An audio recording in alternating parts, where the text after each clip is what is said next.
At least ఒక heroine character has some activity. So అలా నాకు అనిపించి నాకు క్యారెక్టర్ బెంగళూరు పిల్లలండి, అందుకని నేను కొంచెం హెల్ప్ చేస్తాను. అంటే బేసిక్గా ఏమేమో మా ఊరు పిల్లలు, అందుకని. సో నీకు నచ్చి క్యారెక్టర్ చేస్తున్నా. కిషోర్ గారు చాలా చాలా కిషోర్ చాలా డిప్లొమాటిక్ గా ఉన్నారు మీరు. చాలా స్టిఫ్ అయిపోయి క్వశ్చన్ ఏంటి? కాదు కాదు అంత సైలెంట్ గా ఉంటే మనం చాలా మంచోడు అనుకుంటాడని. మేము అట్లా ఏం అనుకోవట్లేదు. అబ్బాయి హీరో చెప్పు, మేమేం నువ్వు అంత మంచోడు అని అనుకోవట్లేదు. అంటే బేసిక్గా నేను నా ప్రకారం అయితే నితిన్ గారు హీరోగా నటిస్తున్న సినిమాని చూస్ చేసుకునే స్థాయిలో నేనైతే లేను. నాకు డెఫినెట్లీ ఒక జస్ట్ డేట్స్ చెప్పగానే చెప్పలేసుకుని వెళ్ళిపోతా అంతే. సో అదైతే లేదు. చాలా సూపర్గా ఏయ్ ఫ్రాంక్గా మన ఇద్దరు కాంబినేషన్ కాబట్టి ఒప్పుకున్నాను, ఒప్పుకో మర్యాదగా. యాక్చువల్గా అబ్బాయి మా ఇద్దరు ట్రాక్ ఇందులో ఎంత స్పెషల్గా ఉంటుందో మీరు సినిమా చూసాక డిసైడ్ చేద్దరు. కానీ 100% వర్త్ ఇద్దరం కలిపి చేయడానికి. మీరు వాల్తేరు వేరేలో అన్నీ చూసారు కదా, అవన్నీ సరే అనుకోండి. అట్లా చాలా చేస్తూ మేమిద్దరం ఇష్టపడి మా ఇద్దరు కాంబినేషన్ చేసిన సినిమా ఇది. Love you sir, love you, thank you so much. కథ చెప్పంగానే ఫస్ట్ స్క్రిప్ట్ వినగానే కిషోర్ భయ్య కూడా అంతే, అసలు రాజేంద్ర ప్రసాద్ గారి క్యారెక్టర్ ఎంత బాగుందో అని ఎన్నిసార్లు అన్నాడు. కానీ జోక్ ఏంటంటే ఇందులో యాక్చువల్గా గురు శిష్యులాగా వచ్చేది మా ఇద్దరి. అసలు సినిమా అంతా మాక్సిమం గోల్ చేసేది మేమిద్దరం. కానీ కిషోర్ మధ్యలో బలైపోతున్నాడు. ఏదైనా మీకు ఇంట్రెస్టింగ్గా ఉంటుందండి అది. Anyway happy. ఏమైనా కిషోర్ గారి పక్కన మేము ఇద్దరం స్క్రీన్ స్పేస్ మాకు చాలా సంతోషం ఉంది. ఆ సంతోషాన్ని చెప్పలేకపోతున్నాం. థ్యాంక్ యూ కిషోర్ గారు. Thank you Kishore. డేట్స్ మాకు ఇచ్చినందుకు, మీరు మాతో యాక్ట్ చేసినందుకు. నెక్స్ట్ క్వశ్చన్ సార్, ఈ సినిమాలో మీకు ఫేవరెట్ సీన్స్ ఏంటి? అసలు నువ్వు ఎందుకు చూస్ చేసుకున్నావు? ఓహో, అసలు మమ్మల్ని మీరు రాబిన్ హుడ్ అనే టైటిల్ ఎందుకు చూస్ చేసుకున్నారు? ఈ కథనే చేయాలని ఎందుకు అనుకున్నారు? అసలు మమ్మల్ని పెట్టుకోవాలని ఎందుకు అనుకున్నారు? అది మమ్మల్ని ఓకే నువ్వంటే వేరే లేక నువ్వు వచ్చావు మధ్యలో.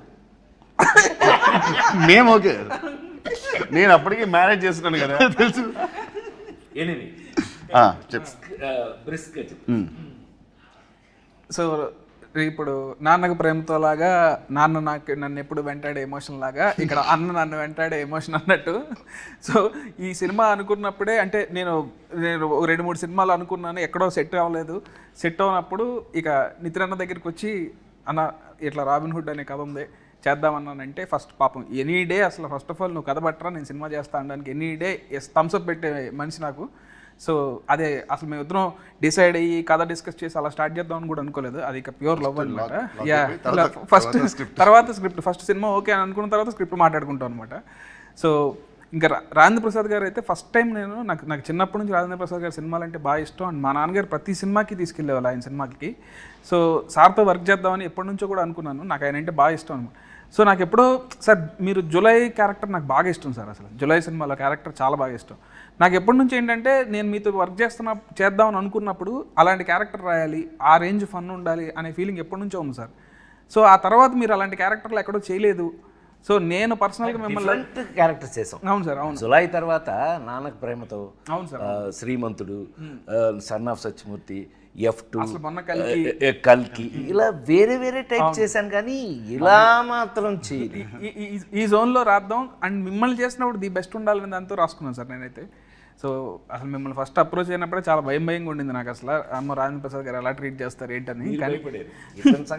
లేదు నేను ఆయన కూడా చాలాసార్లు అడిగాను, కిషోర్ భయ్యని కూడా చాలాసార్లు అడిగాను. బట్ అందరూ అసలు వెరీ స్వీట్ అని అంటే వచ్చాను, ఇంక పని చేసిన తర్వాత ఇప్పుడు అసలు లవ్లో పడిపోయాం మీతో. Actually he imitates you very well. అవునా? నాకు కథ చెప్తున్నప్పుడు ప్రతి డైలాగు నాకు చెప్పిన ప్రతి డైలాగు మీ స్టైల్లో నాకు చెప్పేవాడు. మీ మోడ్యులేషన్లో వీళ్ళందరూ అబ్బాయి నీకు చెప్పాలి, నేను హీరో నువ్వు, నేను నీ వీళ్ళ సంగతి చెప్పాలి. అనిల్ రావు కూడా ఒకడు ఉన్నాడు, ఇతను ఒకడు, వీళ్ళందరూ వెనకాల నన్ను ఇమిటేట్ చేస్తున్నారు. అల్లరగాళ్ళు అనమాట. చెప్పినప్పుడు కూడా అసలు ఇదే మాట నాకు ఇప్పుడు గుర్తొచ్చింది. అసలు ఎగ్జాక్ట్ రాజేంద్ర ప్రసాద్ గారిని తప్ప ఇంకోళ్ళని అసలు ఊహించుకోలేము. ఈ క్యారెక్టర్లో వేరే వాళ్ళు ఎవరెవరినైనా ఊహించుకోవచ్చు, కానీ ఆయన ప్లేస్లో మాత్రం వేరే వాళ్ళని ఊహించుకోలేము అన్నారు. బట్ అదే చెప్తున్నాను కదా, నా పాత నేను హీరోగా యాక్ట్ చేసినప్పుడు రోజులు గుర్తొచ్చినాయి అన్నాను కదా, ఈ సినిమాలో నా క్యారెక్టర్ మీరు చూస్తే 100% మ్యాచ్, నాకు నా కోసమే రాసినట్టు. Thanks to you.